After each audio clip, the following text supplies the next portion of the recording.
Right now, your brain is fighting you. It doesn't want you watching this. It wants you to click away, scroll to something easier, something that feels good without requiring anything from you. And the worst part is, you already know this. You've felt it 100 times. The project you keep putting off, the workout you skipped again, the conversation you rehearsed in your head but never actually had. Your brain saw the effort, calculated the cost, and quietly steered you somewhere else. You didn't even notice it happening. But here's the thing nobody tells you. Your brain isn't lazy. It isn't broken. It's doing exactly what 300,000 years of evolution designed it to do. It's conserving energy. And that one function, that ancient survival instinct, is the single biggest reason you can't seem to do the things you know you should. To understand why, you have to go back. Way back. Before cities. Before farming. Before language was anything more than grunts and gestures. Picture yourself standing on an open savanna about 150,000 years ago.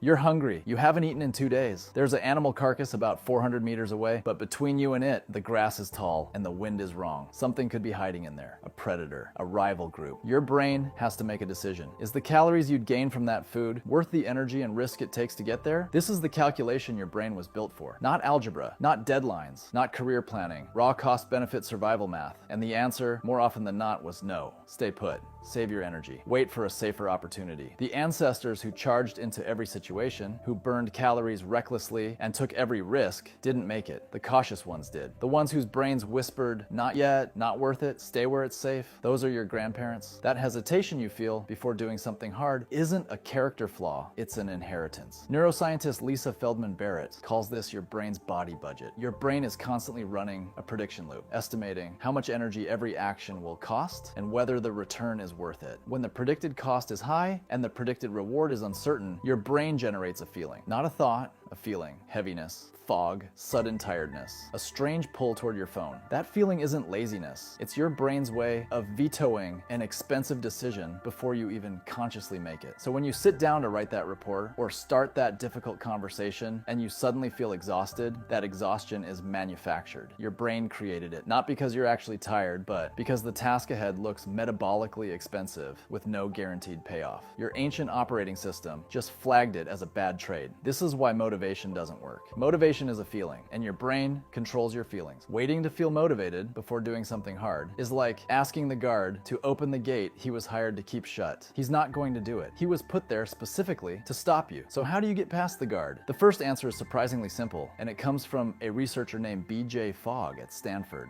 Fogg spent over 20 years studying behavior change, and his conclusion was almost disappointingly small. You don't fight the brain, you trick it. You make the task so tiny that your brain's threat detector doesn't even register it. Want to start exercising? Don't commit to an hour at the gym. Commit to putting on your shoes. That's it. Just the shoes. Want to write a book? Don't open a blank document and stare at it. Write one sentence. One terrible, ugly, throwaway sentence. Your brain scans the effort required, sees almost nothing, and lets you through. The gate opens because the guard doesn't think you're going anywhere important. But here's what Fogg discovered that matters more than the trick itself. Once you start, your brain recalculates, the prediction updates, you put on the shoes, and suddenly the walk doesn't seem so bad. You write one sentence, and the second one is already forming before you finish the first. Psychologists call this behavioral momentum, and it works because your brain is not actually evaluating the whole task. It's only evaluating the next few seconds. If the next few seconds look cheap, you get the green light. And by the time your brain realizes you've been working for 20 minutes, the sunk cost changes the math. Now stopping feels like the waste. This is the first key. You don't need to force your brain to do the whole hard thing. You just need to get it past the first 30 seconds. The second key is stranger. It has to do with identity. In the 1960s, psychologists Jonathan Freedman and Scott Fraser ran an experiment in a quiet California neighborhood. They went door to door asking homeowners if they'd be willing to put a massive, ugly billboard in their front yard that read, "Drive carefully." Almost everyone said no, obviously. But there was one group that said yes at a dramatically higher rate. These were people who, 2 weeks earlier, had agreed to a much smaller request. They'd put a tiny, almost invisible sticker in their window that said, "Be a safe driver." That small act changed something. Not their yard, their identity. They now saw themselves as the kind of person who cares about safe driving. And when the big ask came, they acted consistently with who they believed they'd become. Your brain doesn't just evaluate tasks based on energy cost. It evaluates them based on identity cost. If the hard thing you're trying to do conflicts with how you see yourself, your brain will resist it with everything it has. But if you can attach the behavior to a version of yourself you want to be, the resistance drops. You're not forcing yourself to go to the gym. You're being the kind of person who trains. You're not making yourself sit down and study. You're being a person who learns. The language sounds small, but the neurological shift is enormous. Your brain stops treating the action as a threat and starts treating it as self-maintenance. You brush your teeth without a motivational speech. You can do hard things the same way once they're wired into who you are. But there's a third piece, and this one cuts deeper than the other two. Your brain doesn't just avoid hard things because they cost energy. It avoids them because they come with uncertainty. And uncertainty, to your ancient brain, is danger. Think about it. When you procrastinate, you're almost never avoiding something physically painful. You're avoiding something emotionally ambiguous. You don't know if the presentation will go well. You don't know if the conversation will end the relationship. You don't know if the business idea will fail and prove something about you that you don't want to be true. Your brain reads that uncertainty and treats it the same way it would treat a rustle in the tall grass. Unknown outcome, possible threat, don't move.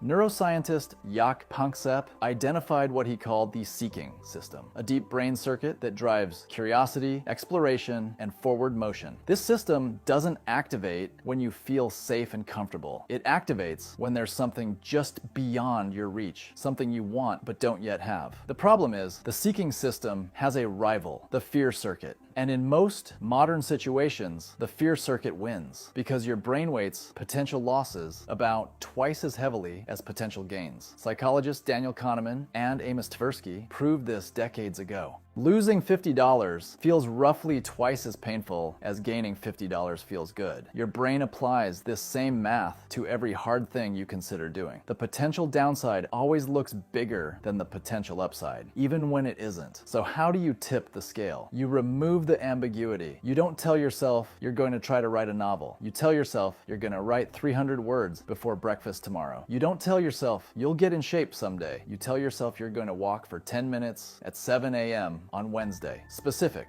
time-bound, small enough to be survivable if it goes wrong. Your brain can't catastrophize a 10-minute walk. There's no identity-level threat in 300 bad words. The fear circuit looks at the task, finds nothing to panic about, and steps aside. This is what every productivity system is actually doing underneath the surface. It's not organizing your time. It's disarming your threat detector. Calendars, to-do lists, deadlines, accountability partners, they all work for the same reason. They take a foggy, uncertain future and turn it into a concrete, specific next step. And concrete doesn't scare your brain the way abstract does. But here's the part that changes everything once you understand it. Every time you do the hard thing anyway, every time you override the hesitation and act despite the discomfort, you're not just completing a task, you're rewriting a prediction. Your brain updates its model. It logs the experience. It notes that the scary thing didn't kill you, that the energy expenditure led to a reward, that the uncertainty resolved into something survivable. And the next time a similar task appears, the resistance is a little weaker. The gate opens a little faster. The guard is a little less convinced you need to be stopped. This is neuroplasticity working in your favor. Your brain physically changes its wiring based on what you repeatedly do. The first time is the hardest. The second time is slightly easier. By the 20th time, the thing that once felt impossible now feels like something you just do. Not because you became tougher, because your brain stopped classifying it as a threat. So the trick isn't to become someone with more willpower. Willpower is a resource and it runs out. The trick is to make the hard thing so small your brain ignores it, so specific your brain can't catastrophize it, and so tied to your identity that your brain starts defending it instead of fighting it. You're not overpowering your ancient operating system, you're learning its language. You're filling out the right forms. You're making the guard think it was his idea to open the gate. Right now your brain is still fighting you. It wants you to close this and do nothing with it, but you made it all the way here, which means something already shifted, the prediction already updated. And the next hard thing you do is gonna be just a little bit easier than the last one. Not because the thing changed, because you did.